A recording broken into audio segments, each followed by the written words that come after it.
Nagluto ako ng garlic buttered shrimp pero pang tamad version.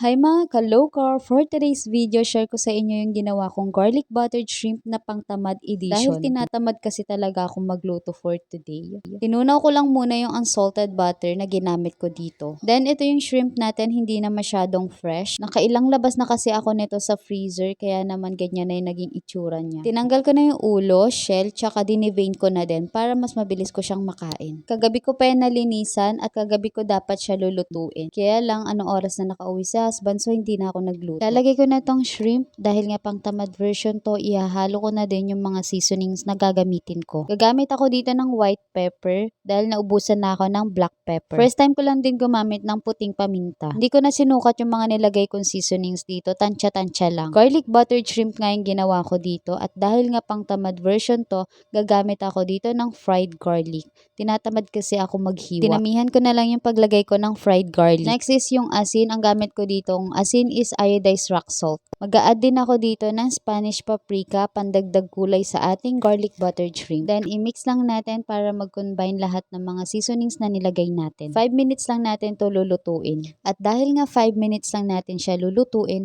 syempre halu-haluin lang din natin para naman ma-incorporate lahat ng ingredients at magpantay yung pagkakaluto. After 4 minutes, ayan, actually luto na siya.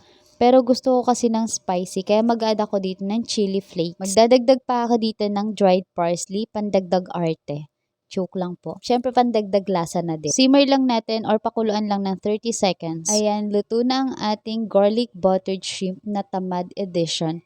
Tignan mo naman, hindi siya halatang pang tamad edition ha. So anyways, ilipat na po natin yan sa plate. After may lipat sa plate, set aside muna kasi gagawa pa tayo ng pa-partner natin dito sa ating garlic buttered shrimp. Ito yung ipa-partner ko sa ginawa kong garlic buttered shrimp. Tinatawag ko itong alternative rice. Yes po, kasi sa paglo-low carb, gulay po talaga yung ginagawang alternative rice kasi sobrang baba lang po ng mga net carbs nila. Stir fry lang natin yan ng 3 minutes. Salt and pepper lang dapat yung pampalasa na gagawin ko dito. Kaya lang nung natikman ko, hindi ako na-satisfied. Buti na lang meron pa ako dito ng chili garlic. Ito kasi talaga yung nilalagay ko sa mga stir fry na gulay na ginagawa ko. Kita nyo naman, paubos na talaga siya. So ayan, luto na yung string beans natin. Lalagay ko na siya sa plate. Actually, complete meal na yon kasi may protein, yung shrimp, fats, yung butter na ginamit ko. Then, yung carbs is yung string beans. Nag-crave kasi ako sa scrambled egg na fluffy, kaya naman eto, nagluto pa ako ng 2 egg lang. Dito ko na lang sa pan hahaluin ng bonggang-bongga. Sinison ko lang din pala yan ng salt and pepper. Para maging fluffy yung scrambled egg nyo, continue mixing lang. Then, naka-medium high heat. So, ayan, medyo fluffy na, kaya ilagay na natin sa plate. Ito na yung finished product ng ating meal for today. I think omad ko na to. Complete meal at marami na rin kasi yung servings niya. O diba mga mare, hindi siya halatang pang-tamad version ko siya niluto. So kung tinatamad din kayong magluto, itry nyo na din to. Yun lang. Stay healthy, stay low carb. Bye!